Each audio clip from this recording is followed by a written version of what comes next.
So if you don't know what a furry is, and that is furry, not fairy, sorry my accent is dreadful, I blame the colonies for not complying with the British heavy tax of sugar. But anyway, if you don't know what a fairy is, how is that Fallout style vault you've been living in? Because you have somehow survived and been resistant to the radioactive stench that is the internet, and the horrific forms of media on it. But basically, a fairy is a person who likes anthropomorphic characters, in other words, animals that look like humans or sometimes just animals, which are called ferals in the fairy community, but unfortunately we'll talk about them later, and some infamous examples of that community. But fairies are people that like or represent themselves as these human-like creatures, and this can be in all shapes and forms, from just having your Discord profile as your persona, which is the person's fairy personality, or dropping the same amount of money as an aircraft carrier, or more accurately 400 Big Macs, on a suit with a realistic representation of your persona, complete with air conditioning and a little flap at the back for easy access. Interpret that ambiguous feature as you will, but if for even a sliver of a second you look at my profile picture and think, damn, I thought you were a fairy, I'm going to subject you to so many forms of torture. All the way from waterboarding to sensory deprivation to watching Boku no Pico on repeat.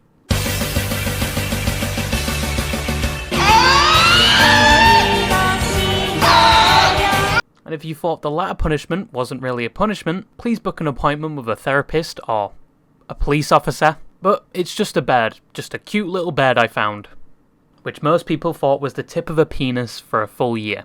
Anyway, fairies are very much looked down upon, not only in society, but heavily on the internet, to the point where people threaten them with physical harm and interpret them dressing up as their personas, making them viable for hunting season. But most people, upon hearing the word fairy, or that someone they are associated with is fairy, mirrors the same reaction as getting your foreskin stuck inside of a door.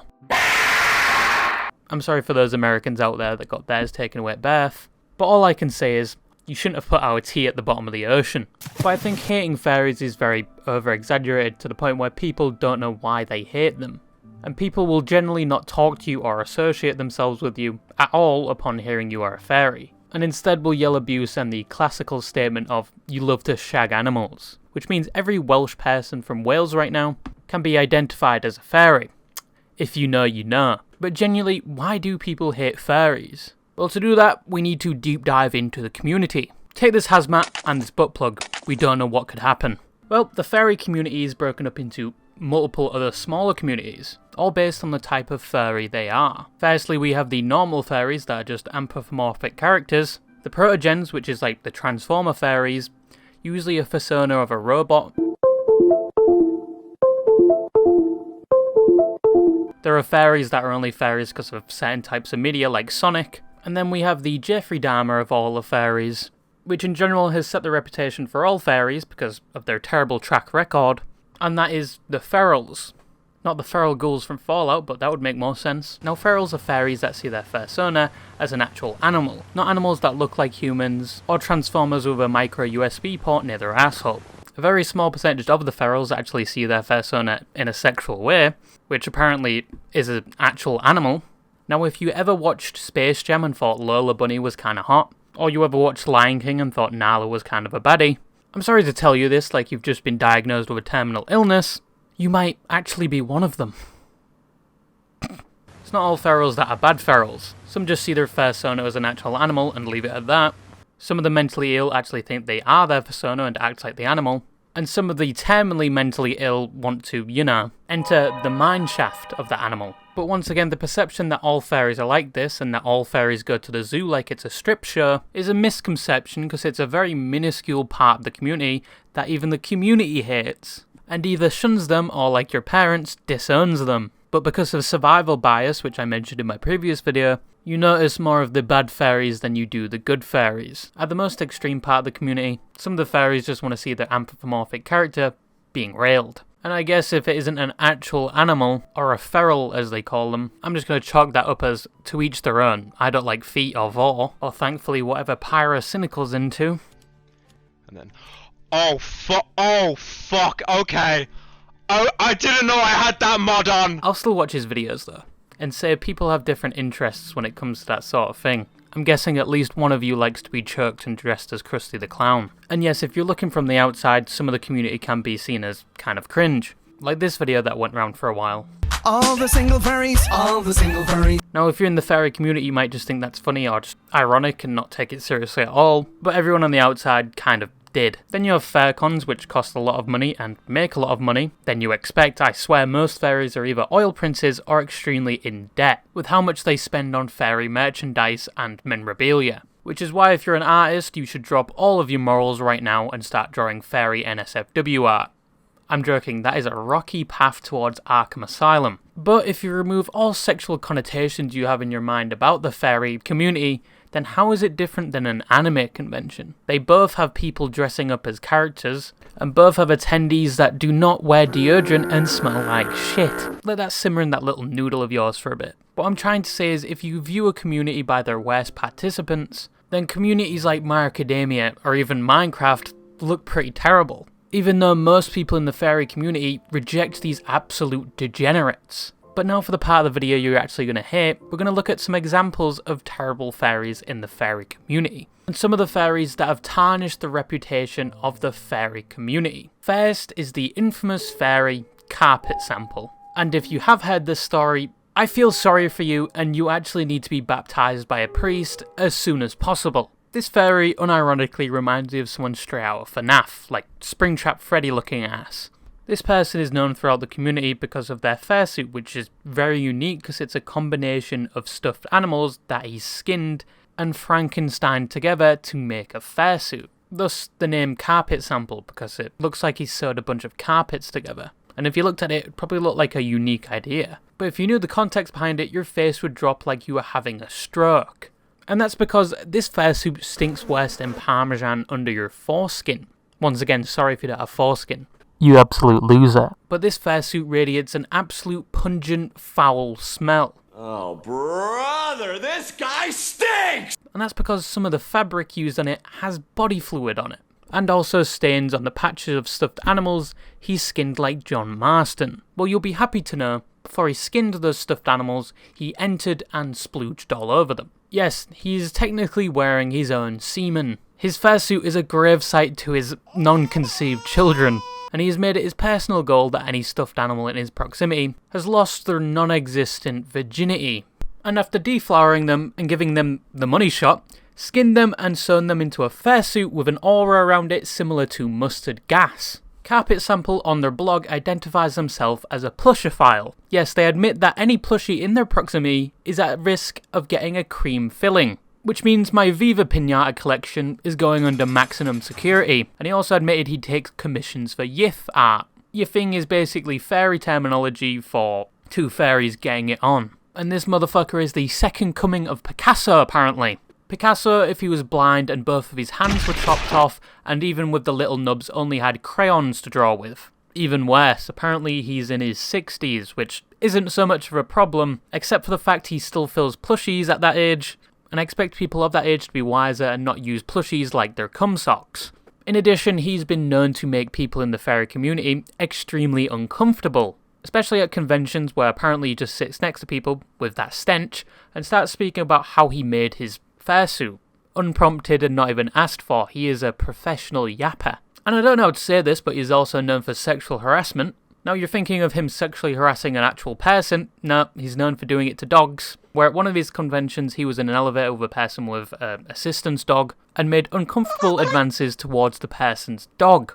And sorry to say, this gets much, much worse about this person. Because he has a blog where he talks about the things he's done to dogs and what they have done to him. And even his preferences. And even shares some of the pictures of the deplorable conditions these dogs are held in. Now, I think some people do not deserve animals. And a small amount of time, the adequate things to survive. But anyway, the fairy community very much rejects him and he has been banned from almost all of the conventions. Now on to the next infamous member of the fairy community, which isn't even true. The fairy community very much rejects these people. Because once again, these acts are very much disgusting. The next subject is Hypnotist Sappho. And as the name suggests, their YouTube content was mainly hypnotization. We're not off to a great start, but it's about to get worse. And their persona was expressed on the platform VRChat. they had an avatar which was basically their persona.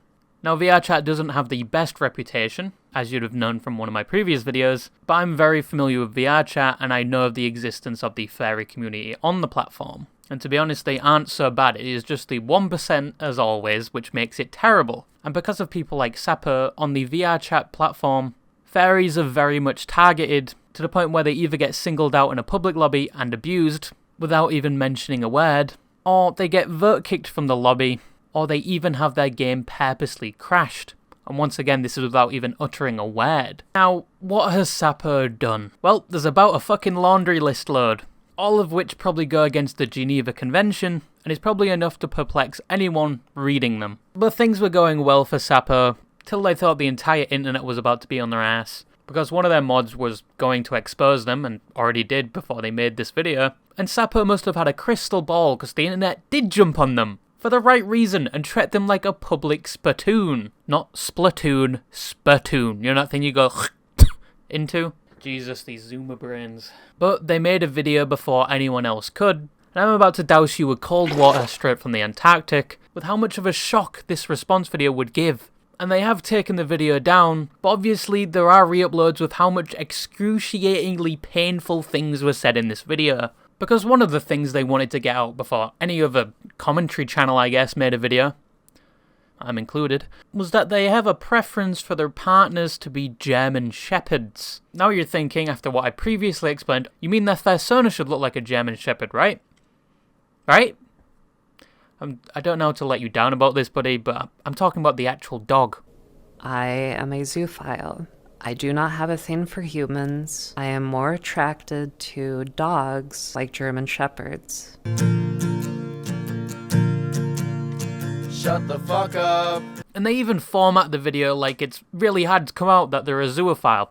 Zoophile being that people like to have intimate activities with animals. Personally, I don't think it should be a thing. Personally, I think we need an M2 flamethrower in this situation. And she relates coming out as a zoophile to coming out as gay. Now, I don't know about crazy pills, I don't believe in crazy pills, but this person has obviously overdosed. And even makes an argument that dogs can consent after a certain age. Even though the main argument is that dogs have the mind of a 3-year-old, or just your average Cocomelon viewer, when the dog is fully grown. And that unfortunately, they have a partner currently, and they can't really look at other humans as potential partners.